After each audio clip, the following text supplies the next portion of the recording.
So this event is, I called it African Literature in the World Travel. Um, I designed it to reflect a course I'm teaching in African literature. And the focus of the course is on African migration narratives. And I thought we could bring out some of the stuff we've been dealing with in class to a bigger audience so that you get to sort of hear some of the kinds of things we are thinking about. Also, I thought that the subject of travel and migration and movement is one that is very important because it has been at the heart of African, so-called modern African writing, but also at the center of contemporary social and political discourses, especially in North America.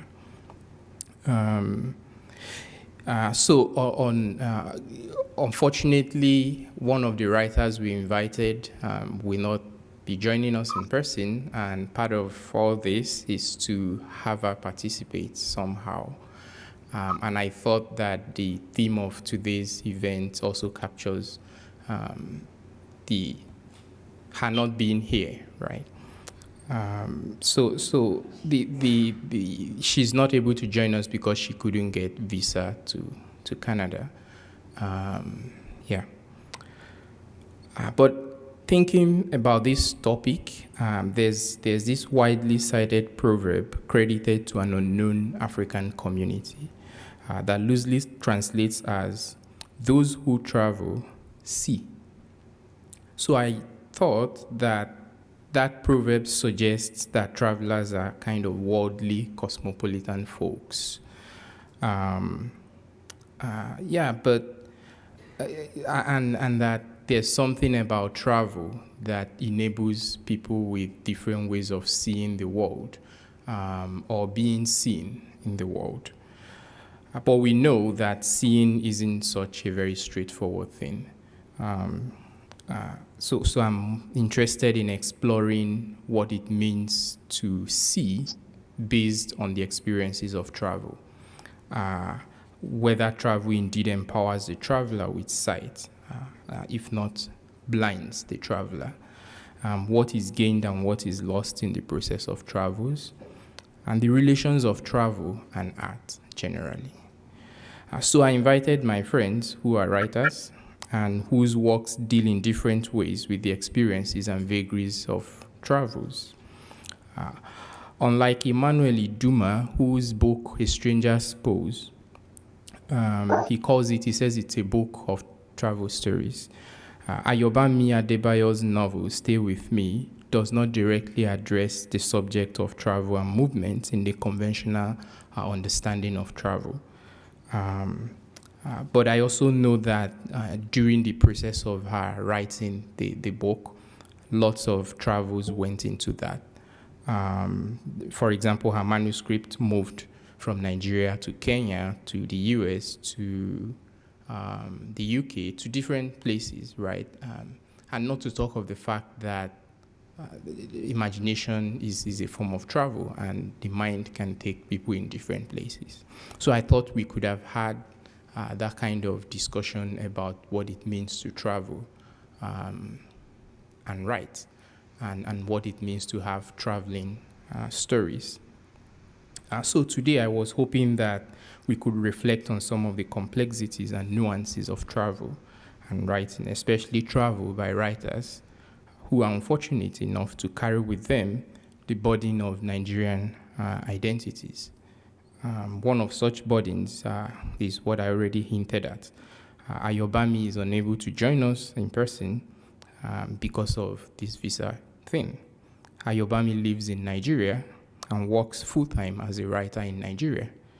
Emmanuel Iduma, who is able to join us here today, did not experience any delays in his own visa. Emmanuel lives in the US, so you can do the arithmetic yourself. So because of this development, Ayobami will not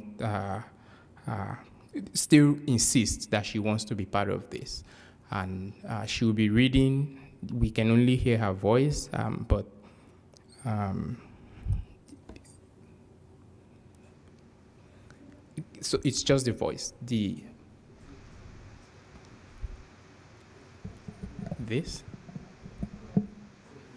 Oh no, Okay. no, it will alter the settings here. So it's best to leave it this way. So, I will invite someone to introduce Ayobami to us, and then Ayo will read portions of our text and wish us well, and we carry on with the event. Thank you. Ifeoluwa Adeni is the one reading Ayo's bio, please.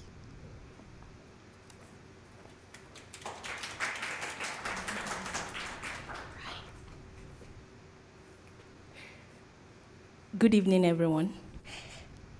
Ayobami Adebayo was born in Nigeria, where she also grew up. She has a BA in literature, an MA in literature too. She went on to acquire another MA in creative writing from University of East Anglia, England. Ayobami is an award-winning writer. Her writings have appeared in several reputable publications. Her debut novel, Stay With Me, which was published in 2017, has won global acclaim and has been translated into more than 19 languages. Stay With Me is a deeply perceptive story of relationship and the vagaries of family life. It has received awards and honors, too numerous to mention here. Only a few months ago, Stay With Me was awarded the prestigious 9 Nobel Prize for African Literature. Ayobami currently resides in Nigeria, and she works as a full-time writer, at least for now. She's not able to join us, as you all know, because of visa issues, but here she is to read from a novel. So please join me to welcome this remarkable writer, Ayobami Adebayo.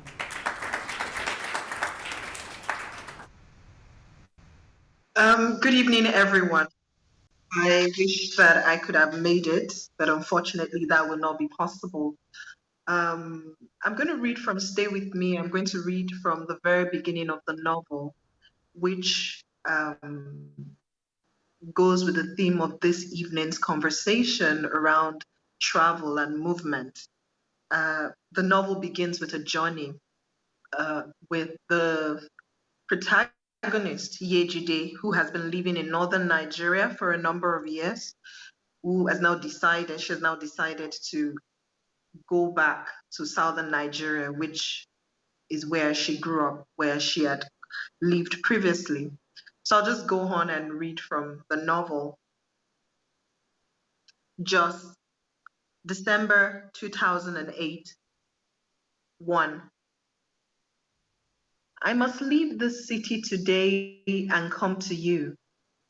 My bags are packed, and the empty rooms remind me that I should have left a week ago. Musa, my driver, has slept at the security guard's post every night since Friday, waiting for me to wake him up at dawn so we can set out on time. But my bags still sit in the living room, gathering dust. I have given most of what I acquired here, furniture, electronic devices, even house fittings, to the stylist who worked in my salon. So every night for a week now, I've tossed about on this bed without a television to shorten my insomniac hours.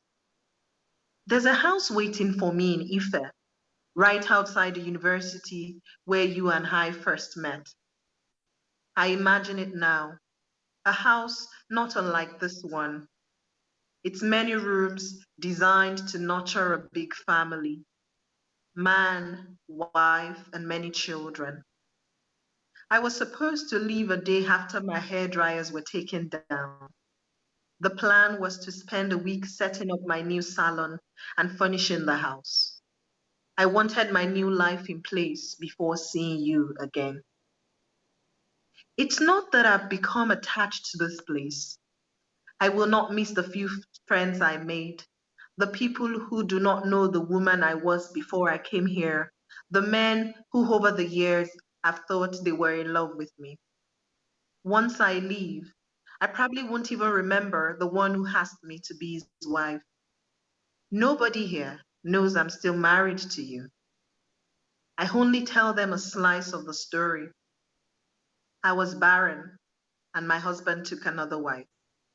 No one has ever probed further, so I never told them about my children. I have wanted to leave since the 3 coppers in the National Youth Service program were killed. I decided to shut down my salon and the jewelry shop before I even knew what I would do next. Before the invitation to your father's funeral arrived like a map to show me the way. I have memorized the 3 young men's names, and I know what each one studied at the university. My Olamide would have been about their age. She too would just have been leaving the university about now. When I read about them, I think of her. Haki, I often wonder if you think about her too. Although sleep stays away, every night I shut my eyes and pieces of the life I left behind come back to me. I see the batik pillowcases in our bedroom, our neighbors, and your family, which, for a misguided period, I thought was also mine. I see you. Tonight, I see the bedside lamp you gave me a few weeks after we got married. I could not sleep in the dark, and you had nightmares if we left the fluorescent lights on. That lamp was your solution. You bought it without telling me you'd come up with a compromise, without asking me if I wanted a lamp. And as I stroked its bronze base and admired the tinted glass panels that formed its shade, you asked me what I would take out of the building if our house was burning. I didn't think about it before saying, our baby, even though we did not have children yet. Something, you said, not someone. But you seemed a little hurt that when I thought it was someone, I did not consider rescuing you. I dragged myself out of bed and changed out of my nightgown. I will not waste another minute. The questions you must answer, the ones I've choked on for over a decade, quicken my steps as I grab my handbag and go into the living room. There are 17 bags here, ready to be carried into my car. I stare at the bags, recalling the content of each one. If this house was on fire, what would I take?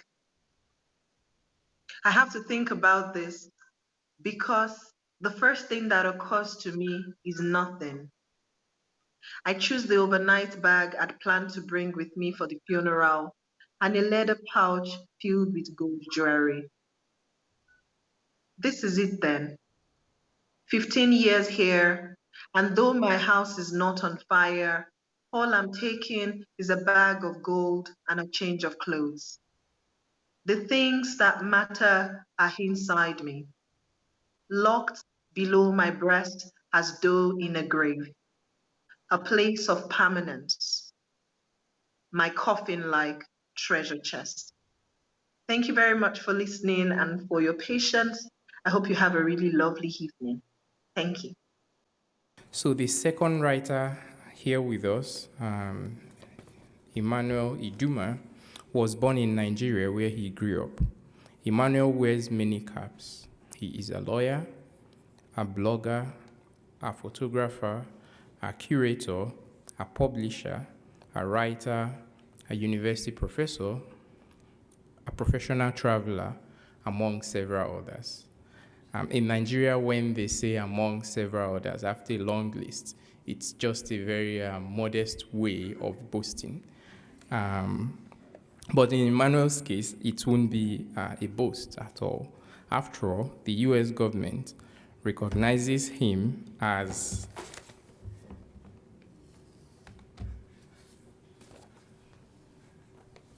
The US government recognizes him as an alien with extraordinary abilities. In 2009, and it's official, right?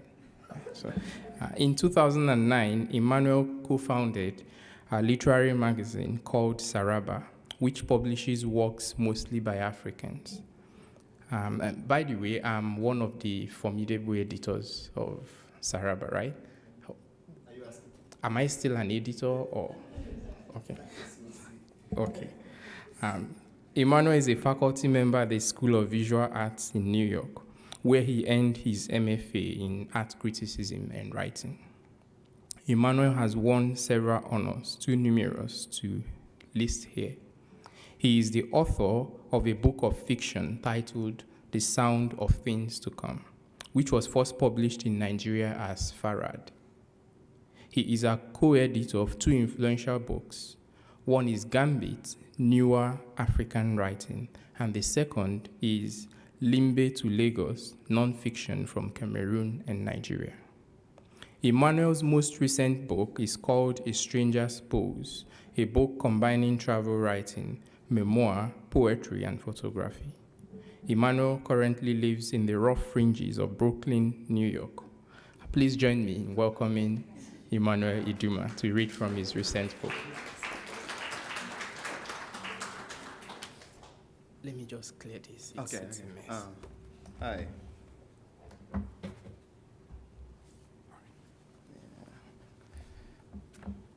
Hi, thank you for coming. And thanks to Arthur for that very modest introduction. It's a pleasure to be here, by the way. I heard it's Winterpeg. And so I'm getting used to the fact that it can start snowing in October.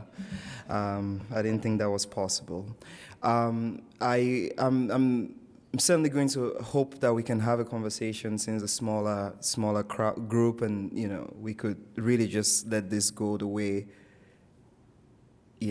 Arthur wants it to go, because he's sort of changing his demeanor is changing. Oh, I want to have all this. I have all these questions for you. But what I think I'm going to do is to read a few passages from my book, A Stranger's Pose, which came out nearly a year ago. It will be a year in, I think, 6 days. So it's been a year of talking about this book, and I want to apologize in advance because I might be talking about the next book while claiming to talk about this book. I mean, just in terms of us. Maybe I'm answering a question that you're not asking me, so forgive me in advance. And I'm going to read a few passages. It's written in fragments, so they're really short, and hopefully you get a sense of what the book reads like, and we take it from there. On impulse, before anything else, in a white E350 Ford van, I drive into Mauritania at sunset. I see a duneland, and then houses built as if to imitate matchboxes. Today, Eid al-Fitr begins. Men are walking from mosques, women and children trailing them, sure-footed and celebratory. I see all this with my nose pressed to the window. The men wear long, loose-fitting garments, mostly white, sometimes light blue. I watch them from behind and think of the word swashbuckle. I am moved by these swaggering bodies, dressed in their finest, walking to houses that look only 7 feet high. I envy the ardor in their gaits, a lack of hurry, as if by walking they possess a piece of the earth. I want to be this man.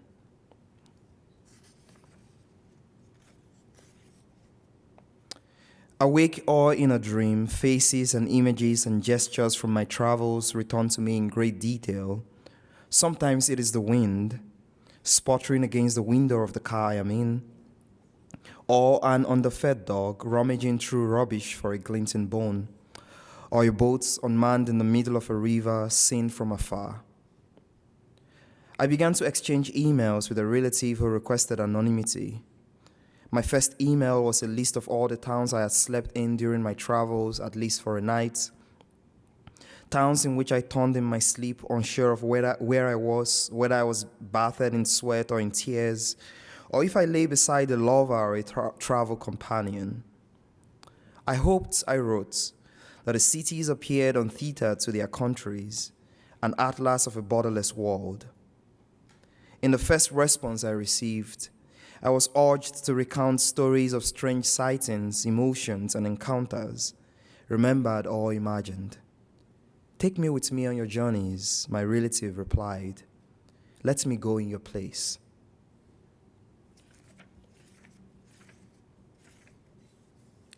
Once in N'Djamena, whilst in the market, I walked with a small camera. In the course of my strolls, I refrained from taking photographs. Sometimes I made exceptions, depending on what was in view. The market in N'Djamena was the first place I saw the head and entrails of a vulture being sold.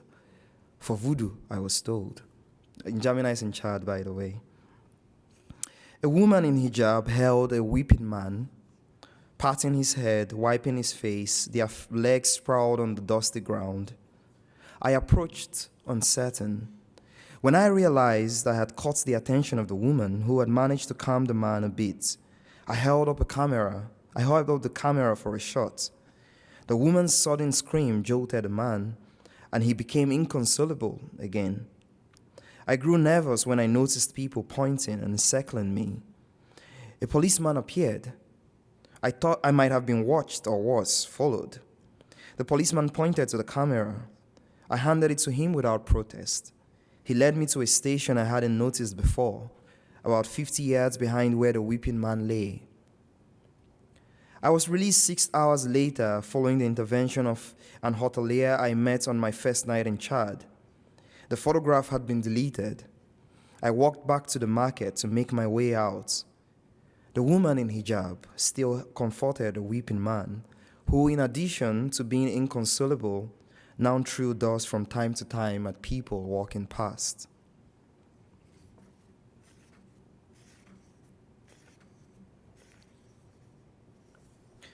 During the course of my first road trip across Cameroon, the passenger bus I had boarded from Douala in the south to Yaoundé in the north was flagged down at a checkpoint manned by gendarmes.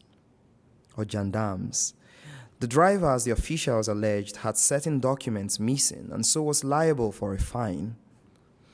I stood with pocketed hands beside other passengers, amused at the blatant way the driver and a senior gendarme officer negotiated a bribe. "You," the officer pointed at me, "come here." I had been smiling. The driver, as though he knew what was next, said, "Don't put us in more trouble."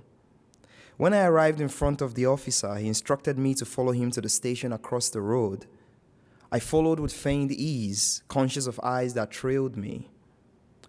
The station was a wooden shed upheld by bamboo sticks, canopied with tarpaulin. Once inside, I saw a table and a chair, and a few meters away, a pile of small stones spread on the floor. He asked me to kneel on the stones. I could tell from his breath that he was drunk. I knelt. Once I did this, he began to deride me. "An important-looking man like you," he said. "See how I have made you nothing."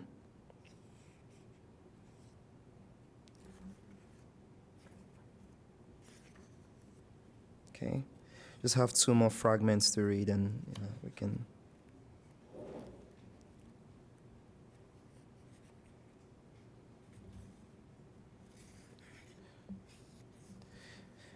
To the Ivorian man in downtown Tangier who exclaimed, "The sea is the only way," I write.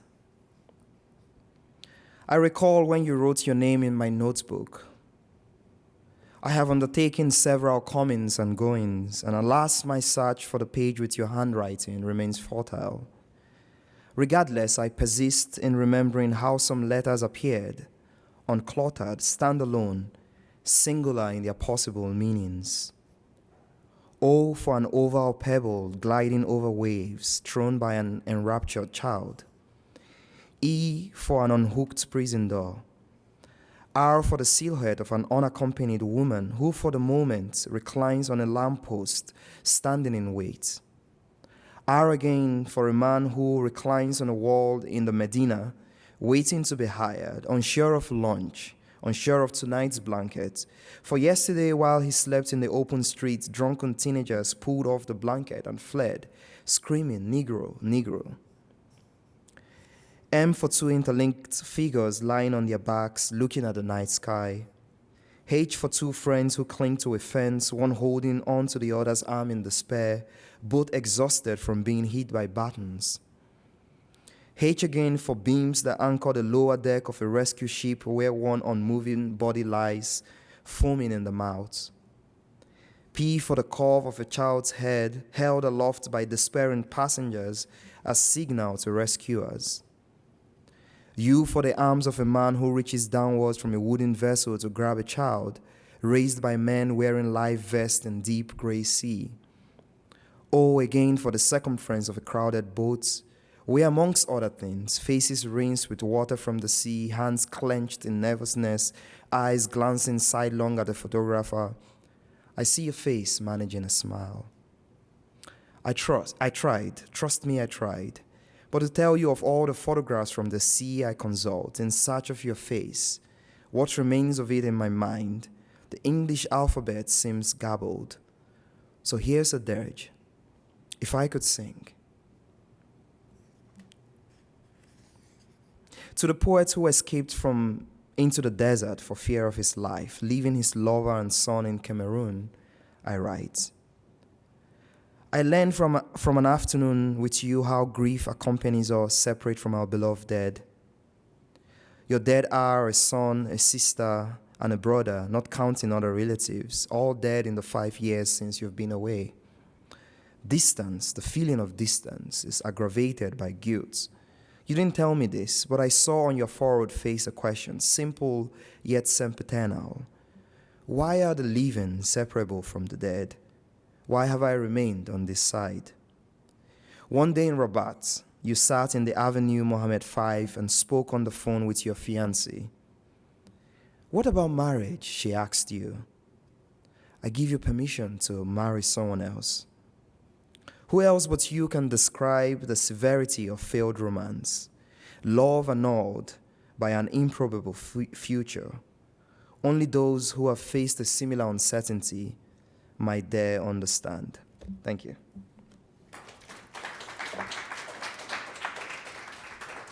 So I'm very much aware that, by the way, thanks again for this.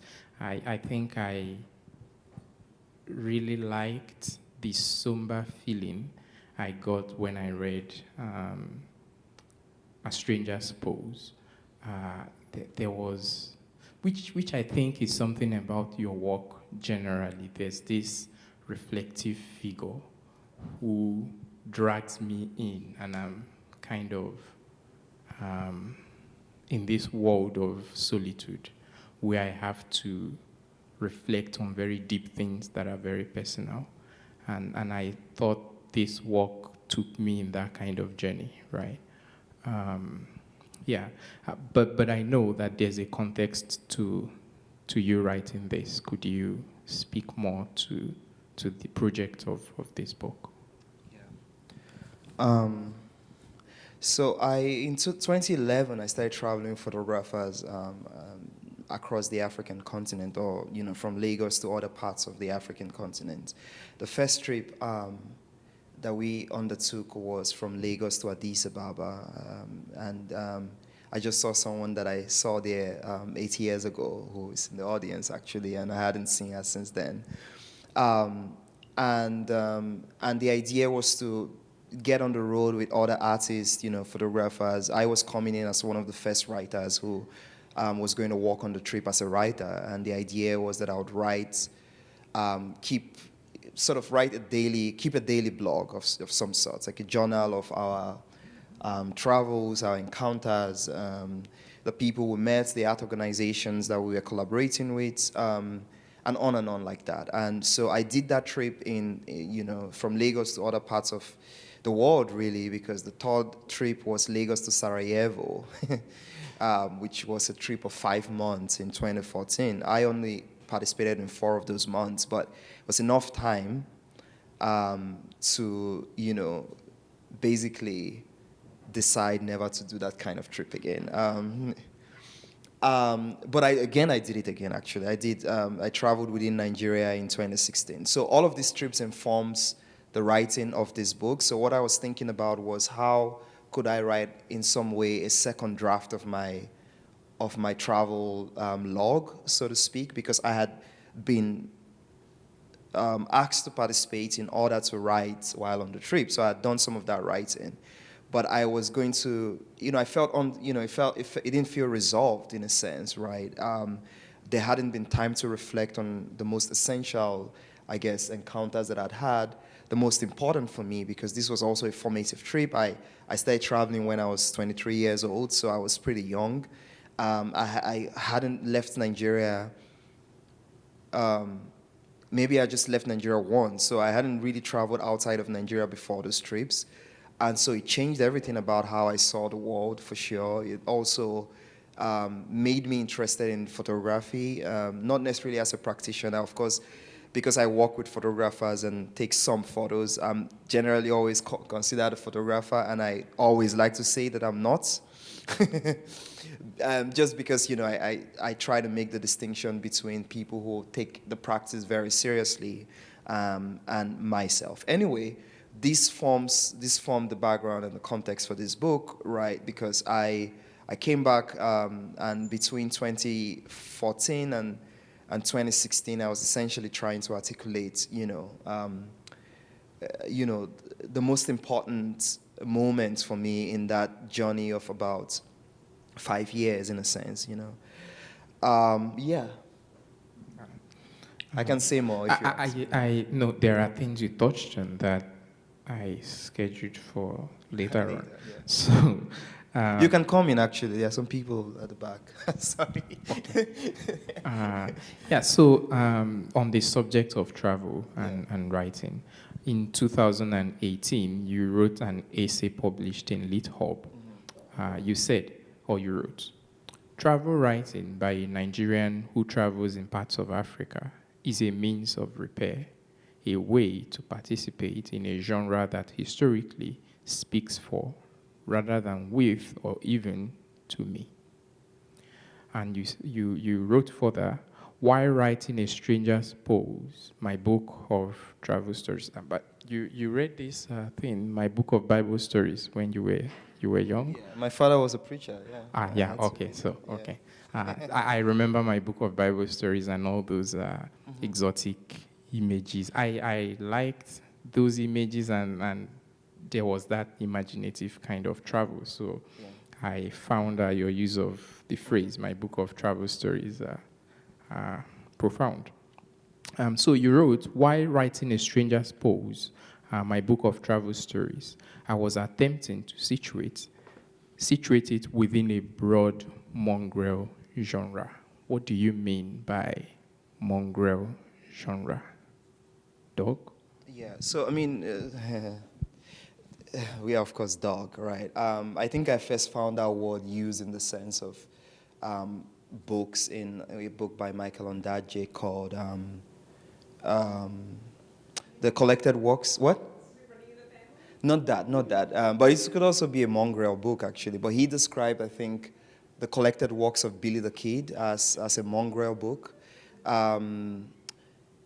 I don't want to go off on a rant on Michael, or not rant, like on a tangent on Michael Ondaatje. But I was thinking, of course, in relation to what books could constitute travel writing for me, right? So when you survey the genre, which is what I try to do in that essay, you find that, I mean, on the very basic level, few African writers have written books of travel writing, mainly because, of course, you had to have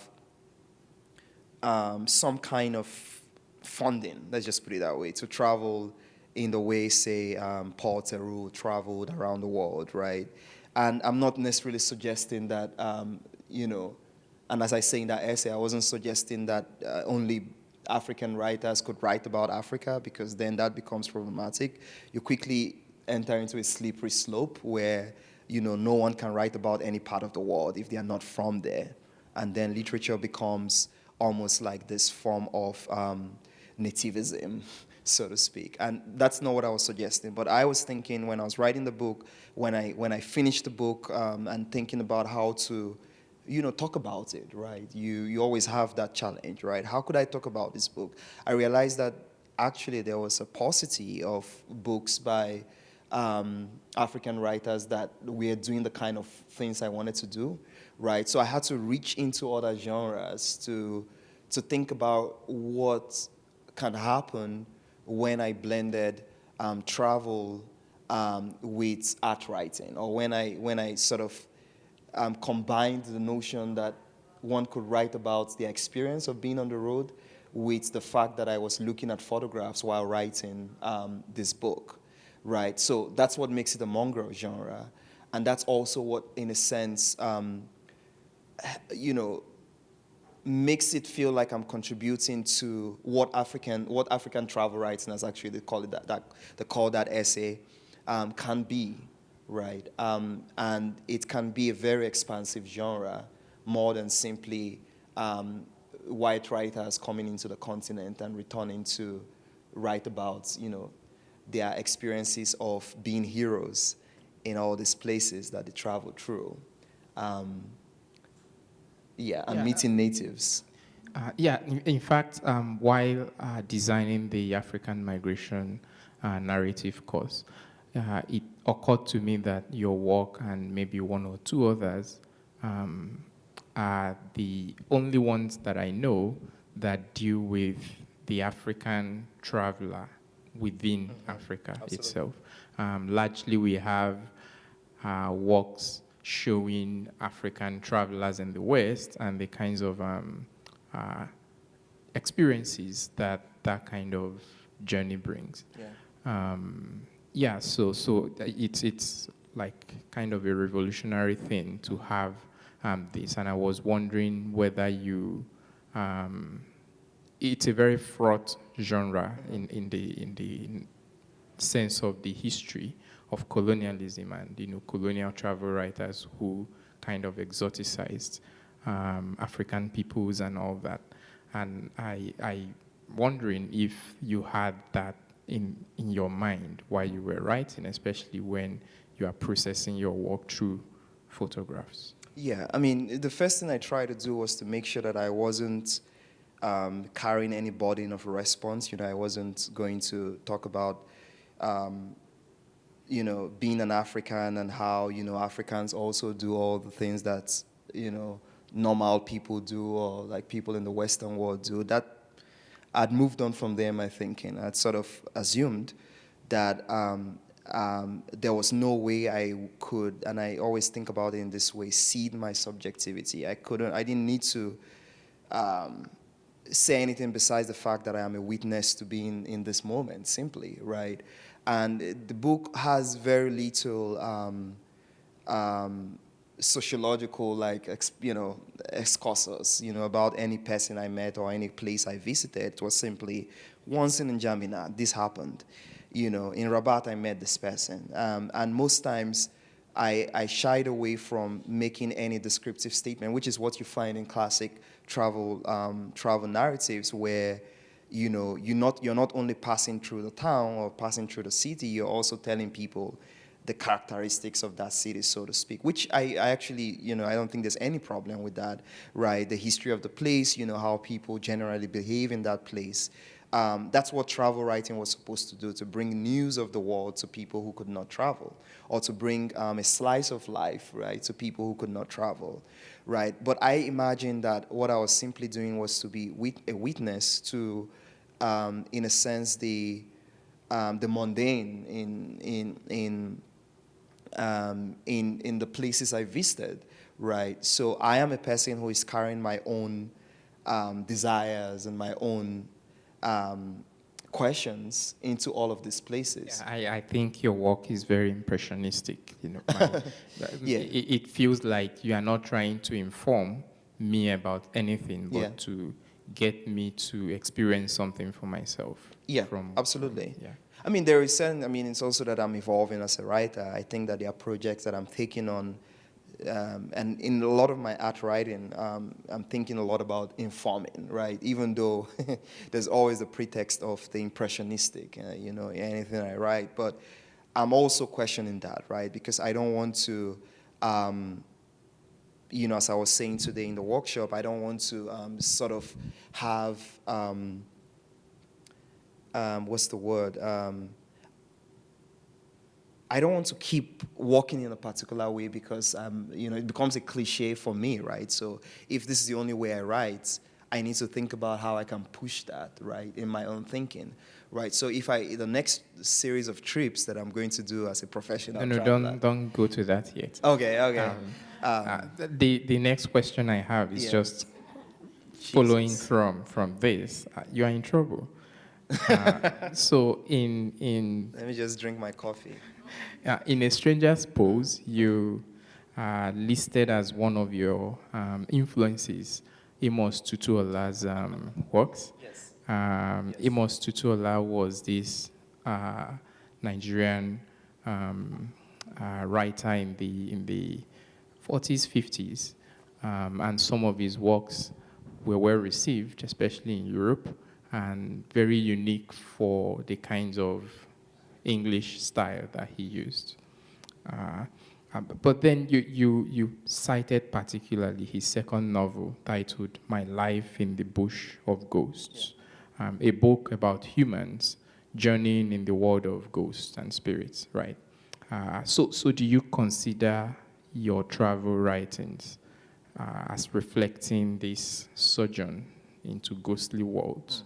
And if so, how is that not an exoticization of places that you've visited? Oh, yeah.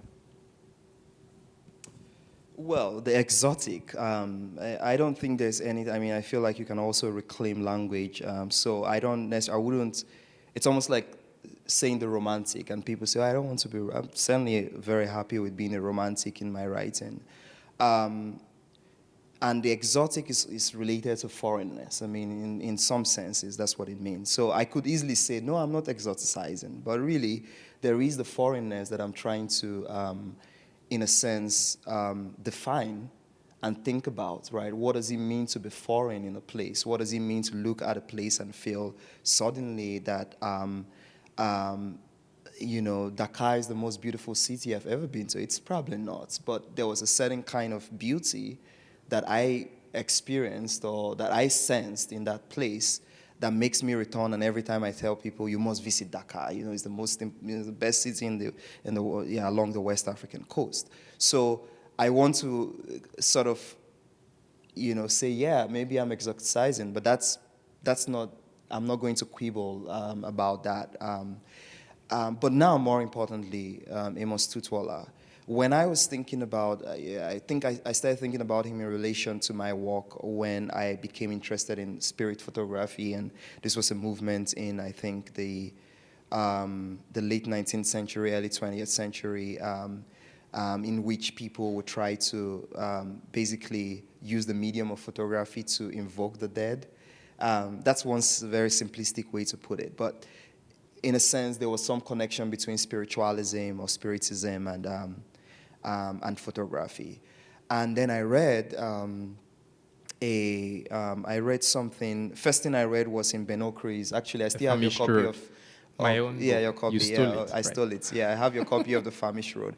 And there's a passage there which I recount in the book where Okri is describing how a photographer who was drunk had just taken photos and then hung the photo, the camera on a hook.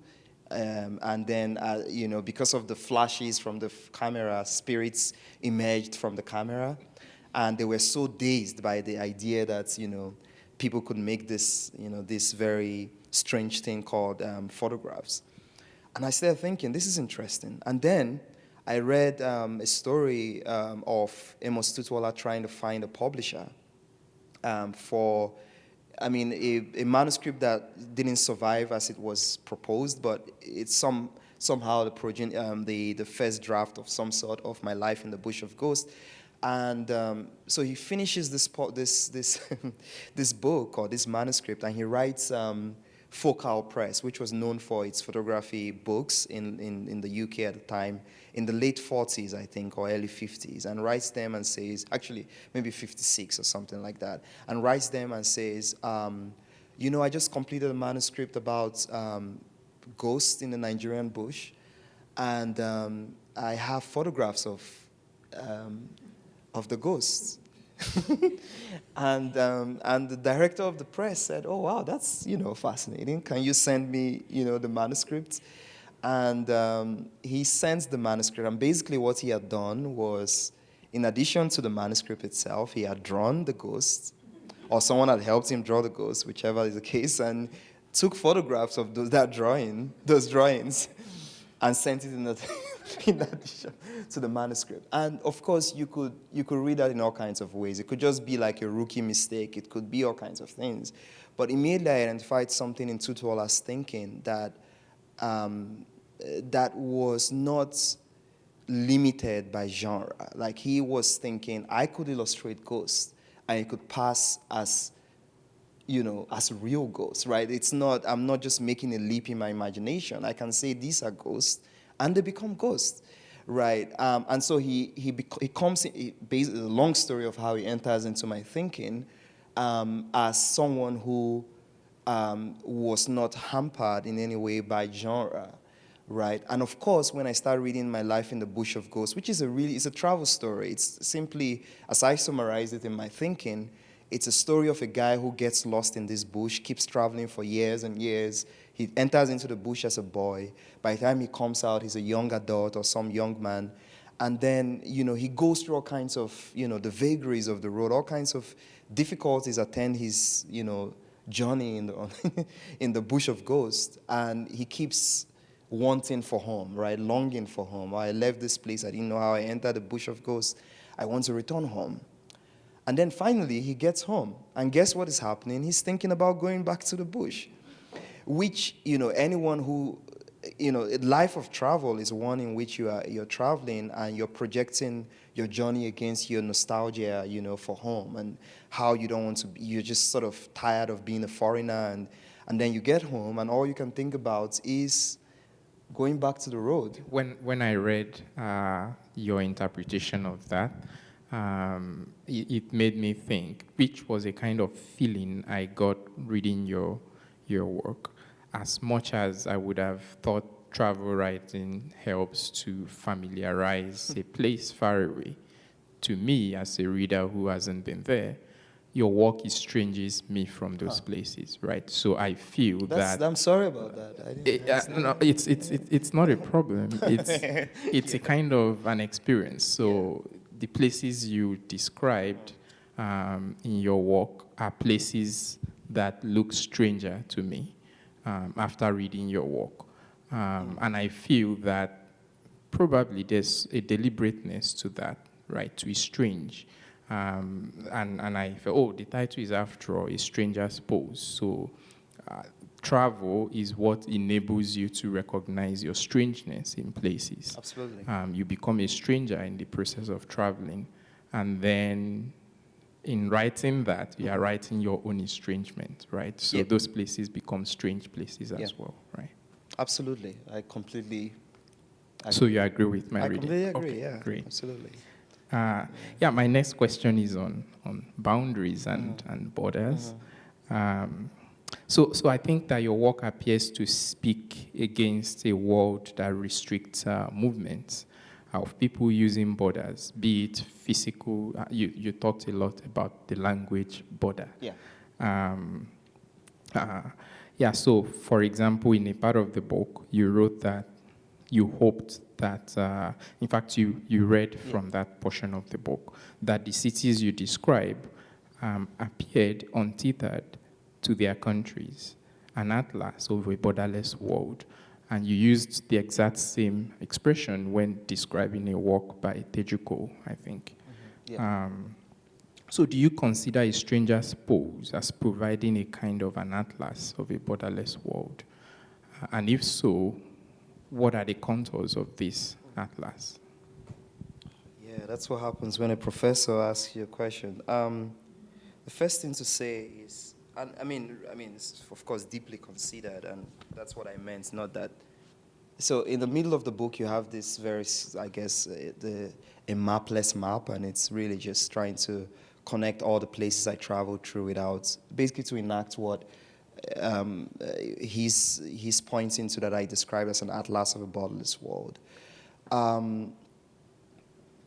I certainly feel that this book was conceived as an experiment in thinking about a world in which we thought first of cities or towns before we thought of countries, and the kind of fluidity that could happen in our thinking when we reconstitute the world in that way. So it was an experiment in that, right?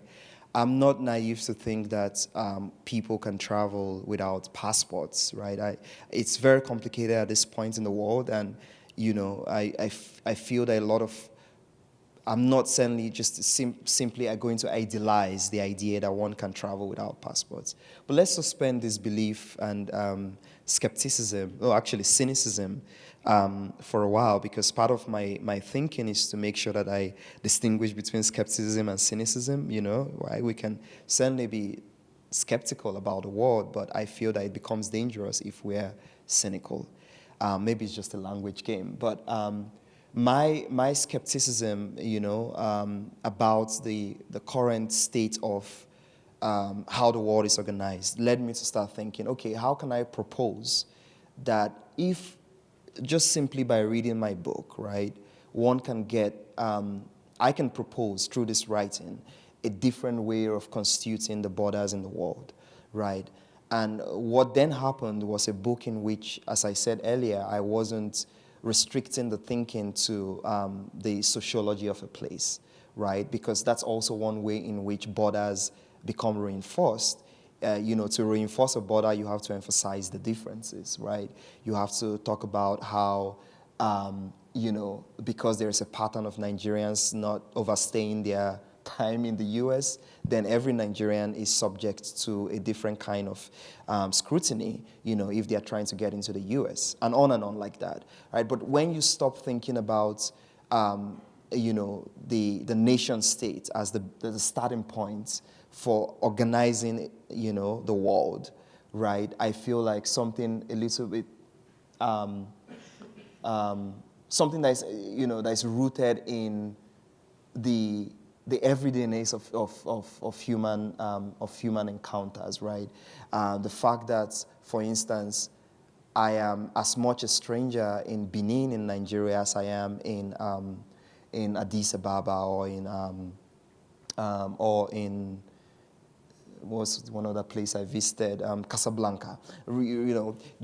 I carry that estrangement, right, regardless of what part of the African continent I'm in. And so if that happens, people don't see me and think of me first as Nigerian, but as, if you want to get, if you want to generalize, maybe you think of me first as an Igbo person. And if you get, get farther than or get closer, you think of me as an Igbo person from the eastern part of Igbo land, the northeastern part of Igbo land, right? And then you start thinking of me in a more specific and particular way, right? So what if we could organize our borders in that way, right? This was my proposition. And it had nothing to do in the first place with the logistics of that, right? I think that the first thing people ask you is that this is too idealistic, right? How do you enforce that, right?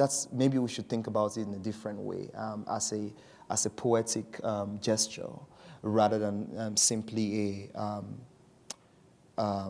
logistical one. There's a part of the work that I feel illustrates this kind of thing, the part where you describe rivers flowing from different parts of the countries and moving into other parts, right? So you describe the Nile and the River Niger moving and all that. And you at the end, you said all rivers are multilingual, right? Yeah. And I like the vocation of rivers being multilingual. It's the crisscrossing and the different ways in which the movement of water could signify or make a case against artificial political borders, Absolutely. right? But I thought that my interpretation of the multilingualism of the rivers is rather something of translingual, right? As against a multitude of things. There's that there's movement. It flows from one place to another, which, and interestingly, after that part, the next thing you wrote is I'm nothing without my translators, right? So, Yeah. so, So using- something to do with, a kind of going beyond, right?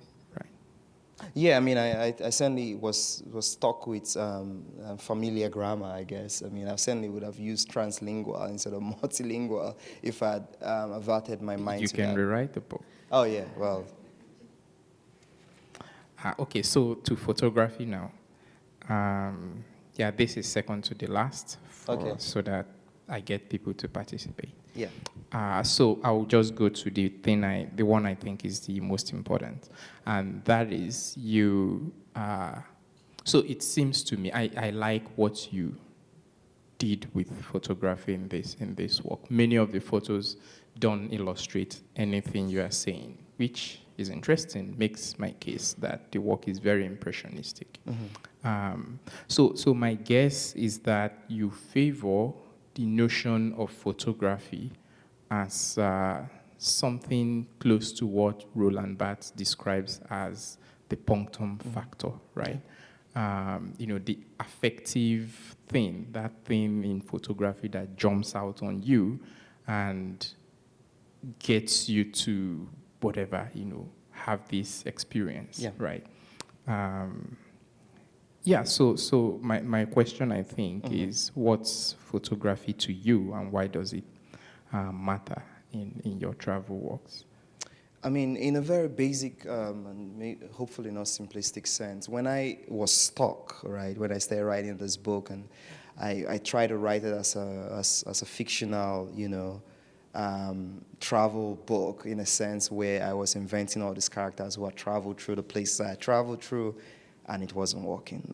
20,000 words later, I was like, I have to move on, and so.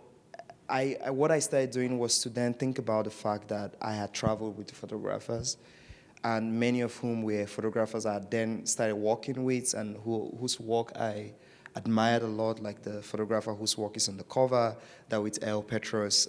He and I traveled, and I mean, his project is actually called The Stranger's Notebook, which sort of becomes, you see the kinship, right, where we're thinking about the figure of the stranger.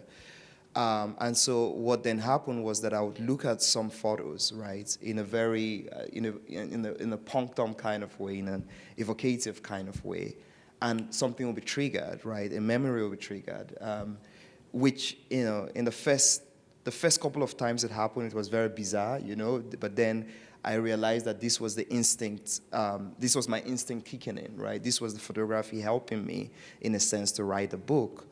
And so that was it, right? That was the beginning of that process of pairing image and text in this, I guess, non-illustrative way.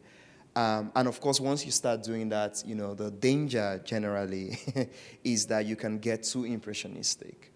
And because I don't think, and I've said, someone asked me once, and I said I don't believe any writing should be experimental. Actually, I think one should be as precise, as intentional, as faithful to what the text is doing as they can be, right? And so I wasn't necessarily just slapping images and text. I wanted an effect, right? It's something that the idea that there's a thought presence, right? There's a thought thing happening when you place image and text together, right? If you're reading about, say, some tragedy and you see a photograph, you might be consoled, right? And I'm not necessarily suggesting that as the natural juxtaposition, but I feel that for me, it was very important that I carefully thought about what the photos could do in the text and what the text could do,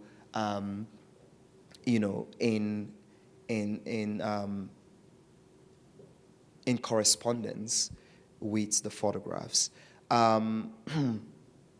Did I answer your question? Yes, you did, but Yeah. you can Push more. Okay, no. Let me just add another question Okay. on photography. Just brief. Okay, it's in relation to something you wrote about your encounter with the famous Malian photographer Oh, yeah. Malik Yeah. Sidibe. I'm guessing you met him a few years before. Yeah, 2 he years died. before he died, yeah. So you seem to be fascinated by Sidibe's view that photography is a kind of hunting. Yeah. And so you wrote in response to that, you said, unknown to the sprinting deer, the hunter's hand was steadied on the trigger, and combining precision with an element of indeterminacy, he shot. The animal was shot in motion, its movement truncated. So you consider, I think, your artistic project as that of a hunter, probably in the bush of ghosts, right? Hunting these deers and shooting them at moments that mean something to you, right? A slice so of what life, does it? yeah. What does it mean to be a writer, a travel writer, who is a hunter? Right. That's a wonderful question. The only thing to say is that I certainly don't think that, I don't think about that in the sense of, there's the whole debate in photography about, the ethics of, say, going into the world and just taking photos, right? Almost like you. But that's necessarily the nature of the medium, right? It's never one in which one should,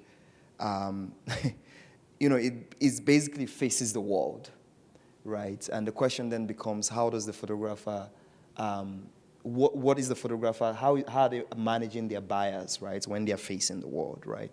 So that becomes also important to me as a writer, that how do I manage my bias? I know that I'm very prejudiced, right, when I enter into the world, when I'm in a new place. I know that I'm carrying even my fatigue of arrival, right, as Naipaul would call it, the enigma of arrival, right? I'm carrying that. There's some kind of enigma that I'm bringing into that new place, including some of the misconceptions I have about certain people, right? Certain places. Now, how do I acknowledge that in the writing, in the thinking?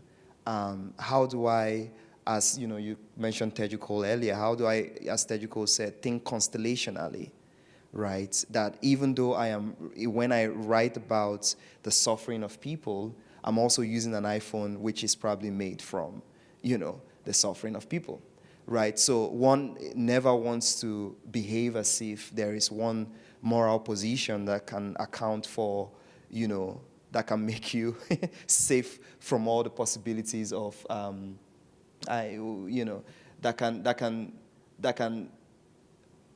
that can place you on a moral high ground, right? So my question is always, what are my biases, right? Even if I'm as a hunter in this bush of ghosts, right? Which animal did I choose to kill? Maybe one that is not going extinct. Okay, so let's talk. This is my last question, and I promise that's the last before I open it up to you. That's not his last question, she just said. Yeah. Okay. Maybe Just the last. 1.5. Yeah. Okay.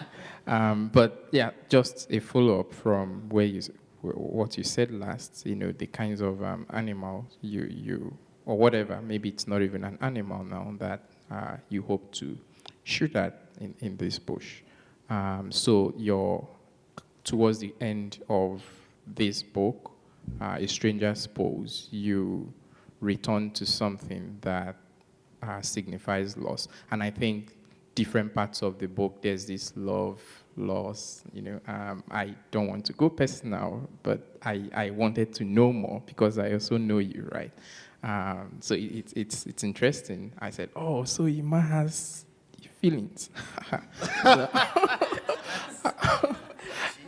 So it's the poetic meditations on love, and Yeah, it was a conceit, right? yeah, but Don't believe everything you read. I believe some of it. Yeah. Also because I know that love becomes something powerful when in its tragic form, right? If it's not tragic, it's not really love in that sense. I don't know if you get. No, I don't. Oh, I all don't right. get just Don't worry.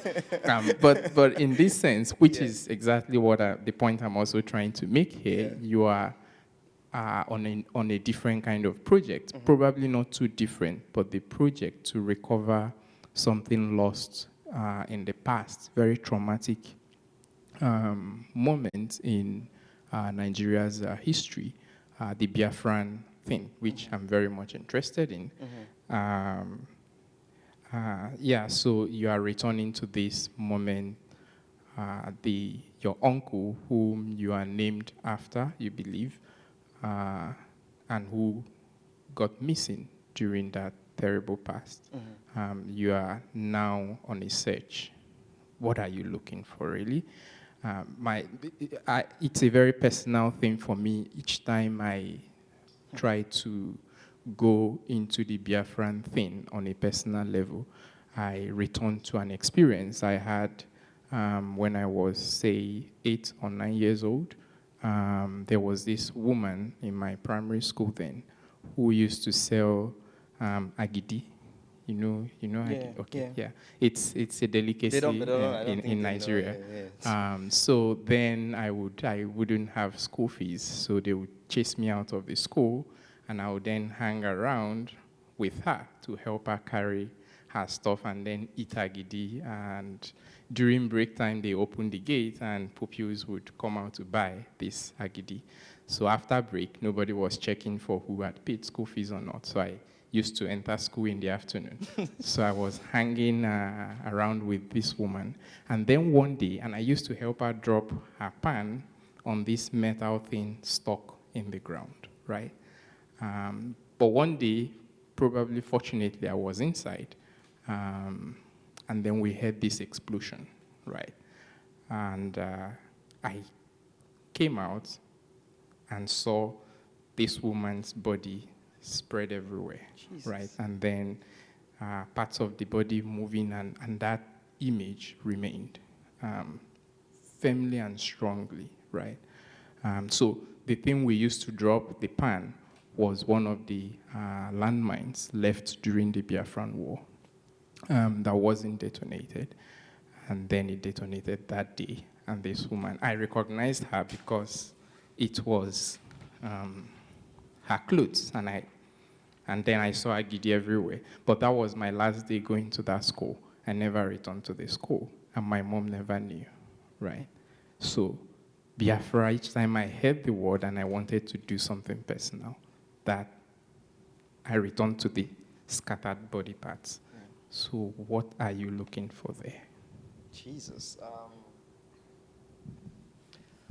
I mean, yeah, as you said, I sort of started writing about it, an essay that came out in May, incidentally on Biafra Remembrance Day, or the day where the independence of Biafra was declared. So I don't know if you know it, if most of you know about its history. It was in 1967, the eastern region of Nigeria seceded from the rest of Nigeria, and a very devastating three-year war began, where the country was the federal government was trying to keep the country one. I mean, and as they said, it was a task that had to be done. Depending on who you ask, there were at least a million. Some people say 2 million Igbos, which is I guess the ethnic group that both of us are from, or belong to rather. And of course, it was a war of the young. The piece I wrote was basically trying to think about three figures in that, that somehow were related to that history. The first was, and you can find it's in the New York Review of Books. And the first figure is Christopher Kibo, who was this poet who died during the war. He basically was in the tradition of I mean, in tradition of many poets who take up arms, in a sense, he took up arms and basically died weeks later, because he wasn't a trained soldier. Or not necessarily because he wasn't a trained soldier. Anyway, he died in the early months of the war. The other figure was a photojournalist called Priya Ramakra, who was Kenyan. His grandparents were Indian. They came to Kenya to build a railway, and he became a very well-known photojournalist that basically took photographs of war and conflict zones. And so he also died a year after the war began. And so my essay was trying to sort of think about the idea that youth was gone in a flash, right? This was a war that the leader of the Biafran side was not up to 35 years old. He was 34, 33 or so. And the leader of the Nigerian side was just 31. I mean, I think he became president when he was 30. So it was pretty much like a war of young people, And of course, there were people like my uncle, because no records absolutely remains of his life. So everything that you hear, the only thing about him that I know is that he never came back from the war. And the more I talk to relatives, a little fragments will come out. He was a very jovial guy. He was an athlete. He liked wrestling, but nothing, there are no records. I mean, there's certainly no way, there's no place to go and think, oh, I'm going to find a letter my uncle wrote to my dad, So the question becomes, when I go on a speculative journey to find my uncle, right, find what might have happened to him, I know that I don't think I'm going to come back with a specific, maybe it will happen, I don't know, but it's of little interest to me to know exactly what happened to him, right? The best that can happen is that you know that he was buried here, right? But in the way all wars happen, mass graves could actually, be under the house that you built, you might never know. So the question becomes, how do I think about the aftermath of the war, in a sense, by traveling across that part of Nigeria, and also invoking this sense of my uncle's loss. I really don't know how, what kind of, I know, but I can't say it now because, I'm still in the early stages. I kind of know the kind of writing I'll do, but it's all in flux. I only know that there is this ghostly figure in my mind who I was named after. And, my dad always called me Nwanennaya, which in Igbo means the brother of his father. It was his special term for me. And I do think that it was particularly endearing to him because I was endearing to him because his brother was the one he loved the most in their family. Actually, he was the closest to him. So, and he never really spoke about it, So, yeah, those are the tangents. Okay, Now closing I'm very now. sad. Yeah, I'm not going you to should. probe further. Yeah. I have these lines from Christopher Kibu, from a poem called Silences, the fourth one in the series. So this part I read it as a corpse, a wounded, battered corpse talking to someone, right? The nurse trying to stitch the corpse together. And it reads, "When you have finished and done up my stitches, wake me near the altar, and this poem will be finished." Good luck. Thank you. So it's now open to you, please. Emma, thank you very much for your reflection on the subject of travel. I've not read your books, but from the conversation, I just have a lot of questions, but I will be generous, quote and unquote, just to make it very brief. So, the first question I want to ask with respect to your idea of travelogue is, to what extent would you agree that the kind of travelogue you write is more appropriately described as self-writing? If, as you said, it's not more about bringing information about those places that you... Did you say self-writing? Yeah. Okay, So okay. to what extent would you agree with the notion that your kind of travelogue is self-writing, basically. Well, in that book, completely, I agree. Okay. I mean, it's because I had. I'm still thinking about engaging further in the genre, so I don't have any anxieties about delineating, in a sense, the territory in which I walked for this book. And it's very clear to me. I was trying to think about myself as being a stranger in the places I traveled through. And I do think that, I certainly don't want to write the same book twice, so I'm not going to travel again and return with a similar material, because I think that that's almost like moving around in circles in your sensibility. So I agree in that sense that there was a projection of self, right, against the places I traveled through, rather than, in a sense, looking just, almost like looking only at the place and writing about the place itself and just sprinkling your own thoughts about it, which is what in a traditional way, travel writing is. So I recognize that, and I certainly agree to any reading of the book that understands how the real vibe, to use that word, of the book is the I, the subjectivity, the subjective, which is what I talk about as not seeding my subjectivity.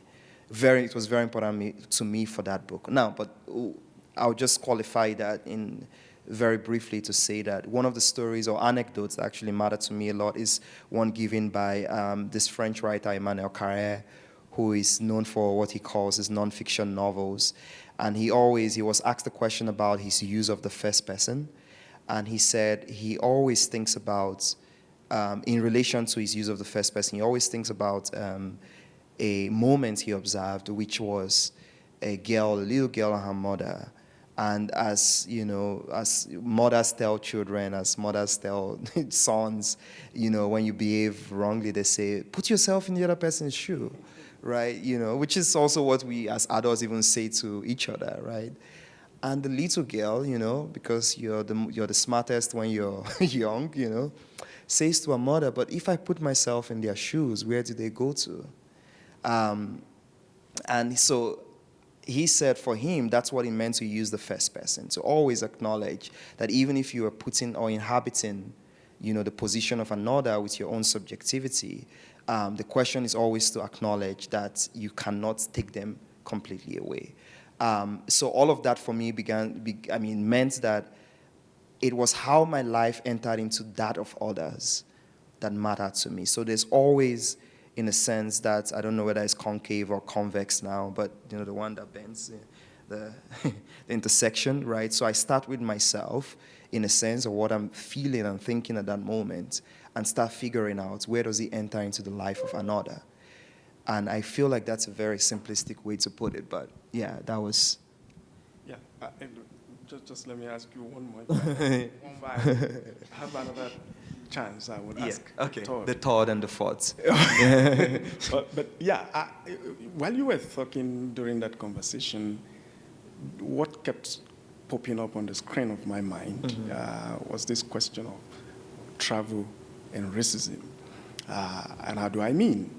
I was imagining to what extent can travel be a very good antidote to racism. And when I talk of racism, I do not essentially imagine it as something between white-black thing. It does happen, amongst people of varied ethnic groups within the same space. Do you consider it something you might want to take up sometime? I don't know when. The question of advocacy, for traveling as a means of checking racism. For example, I conceive of traveling, as you have spoken of, in two ways. It might be the physical thing where you journey to places you don't know and then soak in experiences and facts about people that you necessarily wouldn't have known without going there. Or think of reading as in itself another way to travel. After all, it's said that reading is like traveling, or rather traveling is like reading. Those who don't travel, only read a page or something. So would you like to take up this task of advocating for combating the demon of racism through travel, either physically or, of course, through books. The only problem is that books like yours may not offer too much since you don't give us insight. Yeah, well, I mean, I think certainly I've gotten variants of this question, and it, of course, then made me start thinking about, in general, that I didn't set out,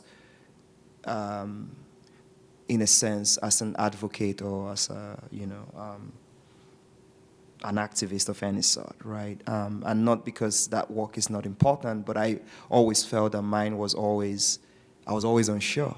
I was working with the very, I guess, in my skepticisms always questioned even people who claimed that they were activists, right? Although some of the most important figures to me, like Sarawiwa, I think he's probably one of the most important Nigerians that ever lived, right? And he was very clearly, his rhetoric was as an activist. So I think that's where I always started while I was working on the book, where I wasn't thinking I need to, in a sense, use this book as a form of advocacy or activism. But now, of course, I have to think about that question. And my own proposition is always that my book offers, I feel, at least it did for me, the notion of complexity, right? Now, where does racism emerge from? The idea that, say a particular group is inferior in some way to the other.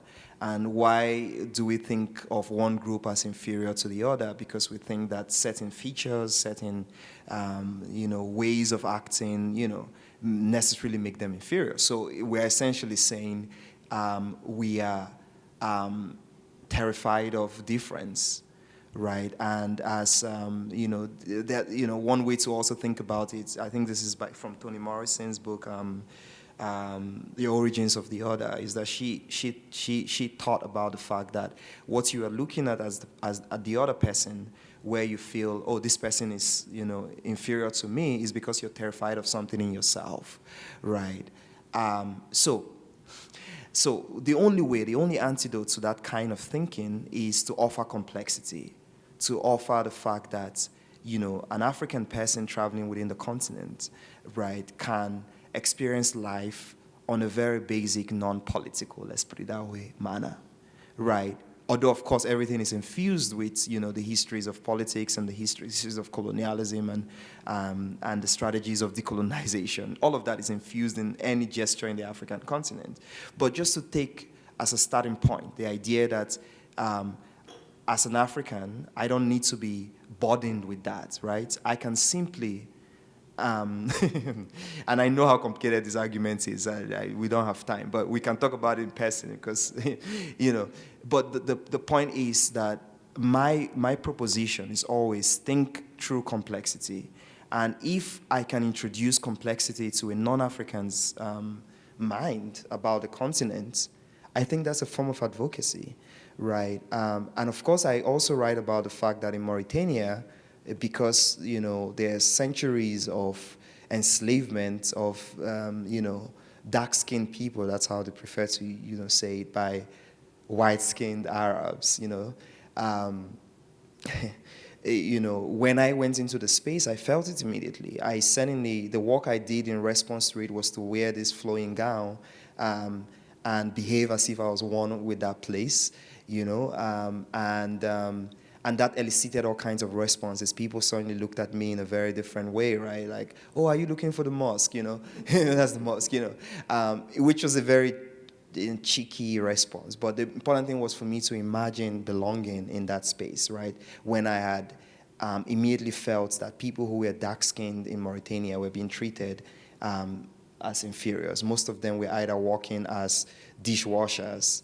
And so to enter into a space with my friends, carrying all our photography, our cameras, all the gear, people were just like, where are you coming from, and that was within the African continent. So my response could have easily have been, write a whole essay and send it to an op-ed and say, oh yeah, I still experience racism in Mauritania. But how about, describing moments of encounter with, Mauritanian people who were in their terms white-skinned, and the guy who lent me the dress I wore was a white-skinned Mauritanian. That for me is a more symbolic gesture of, anti-racism than in that case, right? In that moment, as I was thinking about it, than writing an essay about, racism in Mauritania. I kind of want to touch on the talk of like borders, and like you kind of touched in like sociology in a way of framing the world or viewing it in a way of like a not nationalist, but seeing it as countries first. You also talk about language as a border, and then just springing off of the question that was asked before I received the mic. It's just like, how much does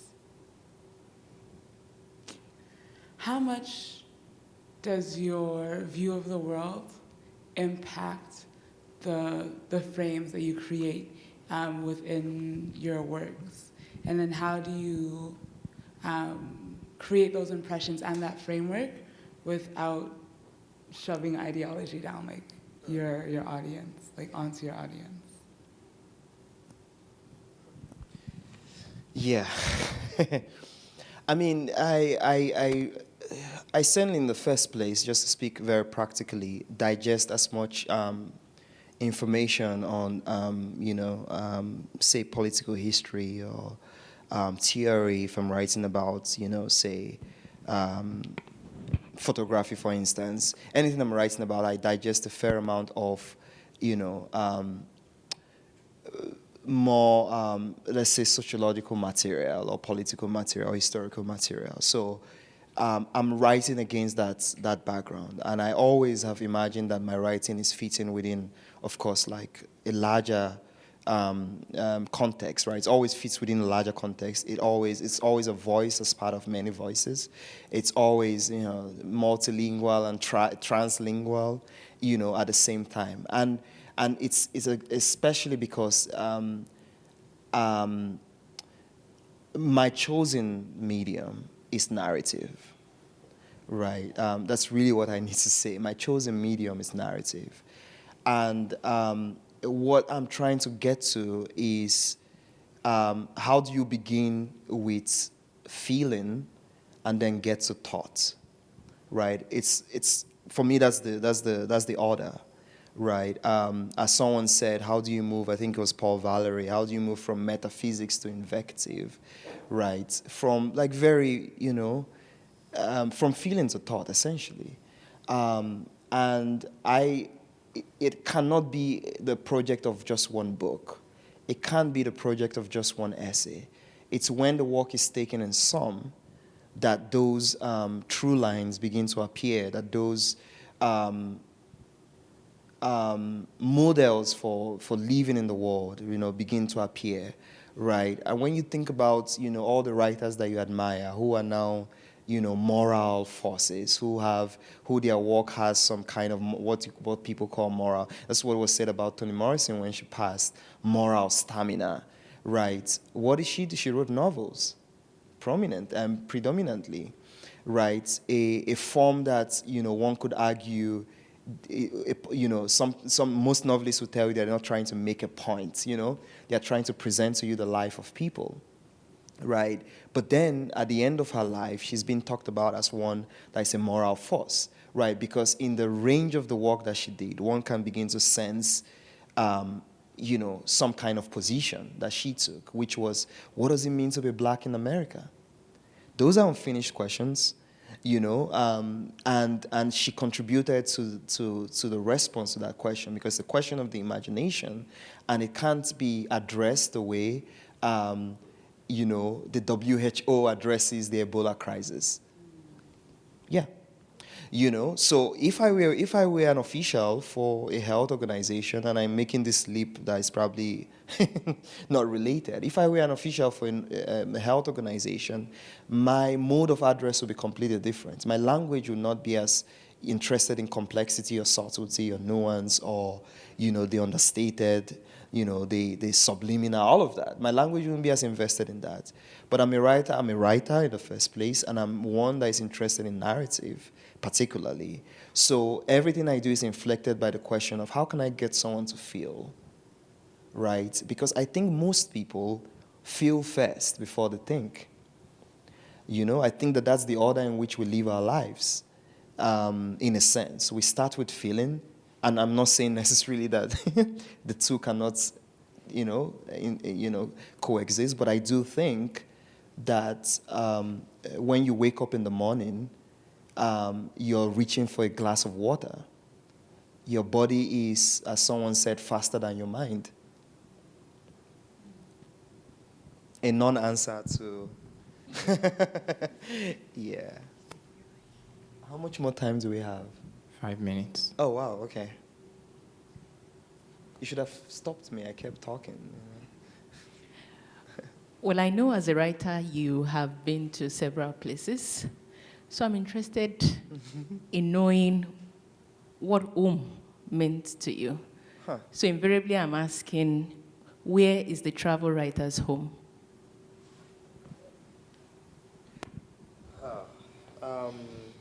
The bush of ghosts.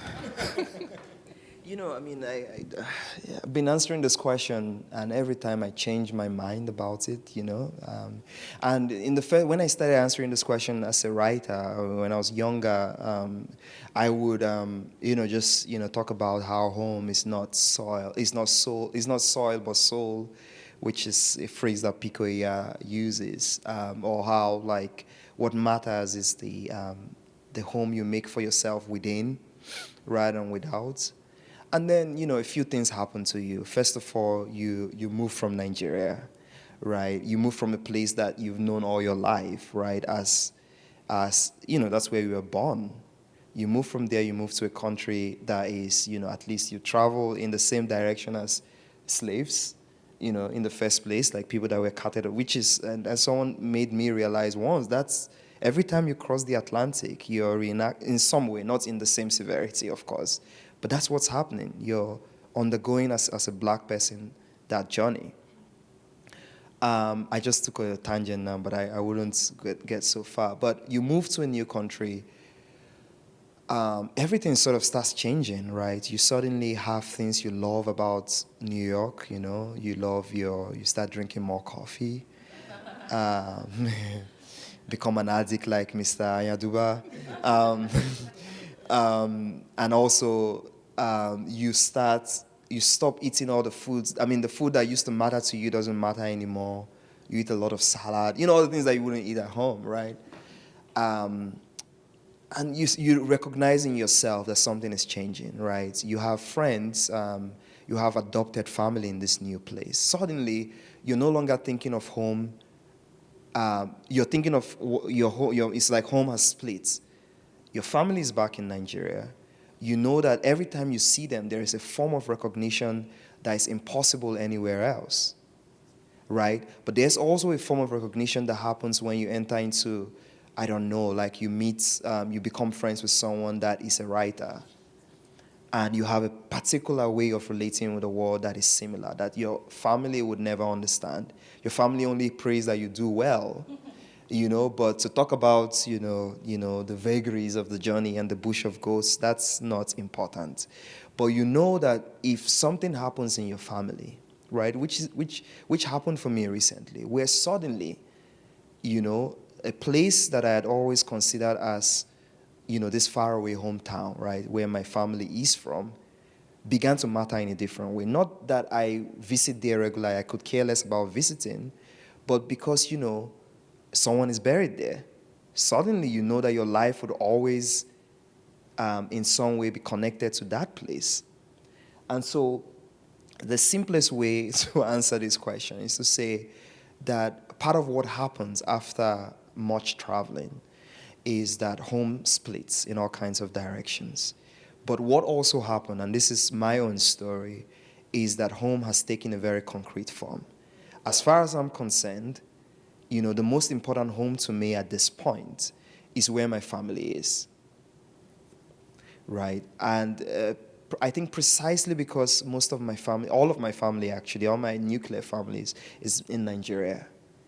Of course, it would be different if, I had a family, I had a kid or 5 in New York, that would, of course, mean home in a different way. But as far as I'm concerned at this point, there is a concreteness and physicality to what I identify as home. And it's really, in a sense, the house my father built, when my family comes together, then it's very inescapable. It's very inevitable to me at this point that I feel they recognize something in me that no one else recognized. All right, we have to end it here. I want to use this opportunity to thank the Department of English. Catherine, thank you so much. Andrew, thanks for coming. Candida, thanks for coming. Brandon, who is not here, our department chair, was very supportive. Kelly and everyone who made this happen. The Center for Research in Cultural Studies gave us a wonderful space for the creative writing workshop we had earlier today. And so many people I cannot name. Also thanks to Ayobami for generously reading through Skype. And finally to my friend, the guy afflicted with wanderlust, Emmanuel Iduma, for giving a very powerful creative writing workshop earlier and for hosting this, holding this session. And he will be in my class tomorrow as well to engage with By the time I'm done in students. Canada, I won't be able to think. That's exactly what's Yeah, just to drain you of all this. I'm done. It will help you to feel you've released all these things, and then you need space to add more. Okay, Right. let's see about that. Yeah, thank you so much for making time out to come.